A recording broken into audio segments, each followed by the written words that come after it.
बिहु कुरुक्सा कमिटिया गरेसराव साननैनि हाबाफारि लानानै बिहु फोरोंथाय मावबादा लानाया दिनै जोबनानै थांबाय। तामुलपुर जिल्लानि सिङाव थानाय गरेसरनि बिबा भवनाव साननैनि हाबाफारि लानानै बिहु फोरोंथाय मावबादा लानाय जादोंमोन। बे फोरोंथाय मावबादाया दिनै जोबनानै थाङो। बे फोरोंथाय मावबादायाव गासै मोन 9 जिल्लानि लाइमोन सेंग्रा सिख्ला मोसाखावरि आरो दामजु दामगिरिफोरा बाहागो लाफैनानै हाबाफारिखौ जाफुंसारहोयो। मख'नो गोनांदि दिनैनि बे जोबथा हाबाफारियाव बाहागो लायो आसाम रायजो लाइमोन आफादनि सोद्रोमा रातुल शर्माया।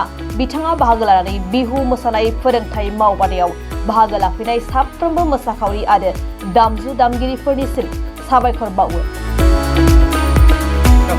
অসমে আমাৰ এই গুৰেশ্বৰ অঞ্চলত পূৰ্বেও এনেকুৱা পদক্ষেপ গ্ৰহণ কৰিছিল। এইবাৰো তেখেতসকলে দুদিনীয়াকৈ সাংস্কৃতিক বিভাগ যিটো আছে বিহু সুৰক্ষা সমিতি অসমৰ, তেখেতসকলে দুদিনীয়া বিহুৰ কৰ্মশালা আয়োজন কৰিছে।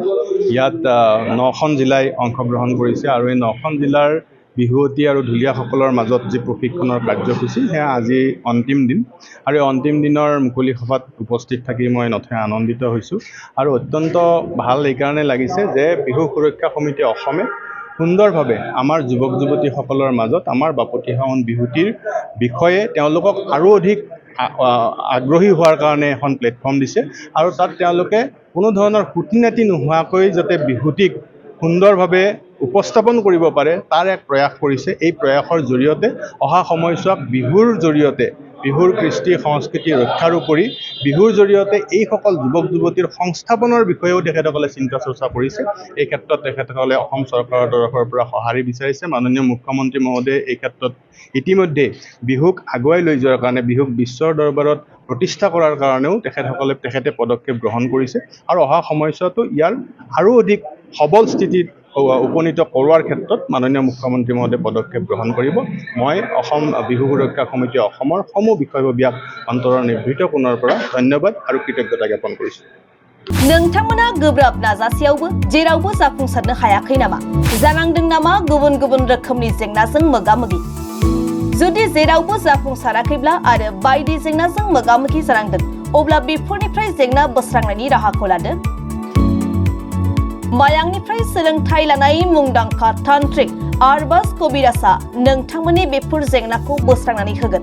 बयनिबो गेजेराव सोमजिबाय थाग्रा जेंनाफोर जेरै सोलोंथाय लानायाव सोमजिनाय जेंना, हास्थायब्लाबो साख्रि मोनैनि जेंना, फालांगियाव जेंना सोमजिनाय, हा हुनि जेंना, बिसि फिसायनि गेजेराव दावराव दावसि जानाय, मोजां मोनलायनायाव हेंथा सोमजिनाय जेंना, जुलि जानायनि उनाव गथ' मोनैनि जेंना, फेग्रा एबा निसा मुवा लानायखौ गारहोनायनि राहा, सुथुरनि गाज्रि नोजोरखौ दानगारनाय, जुलि जाखांनायनि उनाव गुबुनजों मोजां मोनलायनायनि सोमोन्दो लाखिनाय, राजखान्थि बिथिङाव जेंना, बायदि बायदि जेंनाफोरखौ गैया खालामनायजों लोगोसे गोसो बोनो हानाय गोहोनि ताबिज एबा राजमुहिनि ताबिजखौ मुंदांखा आरबाज कबिराजनिफ्राय मोननो हागोन।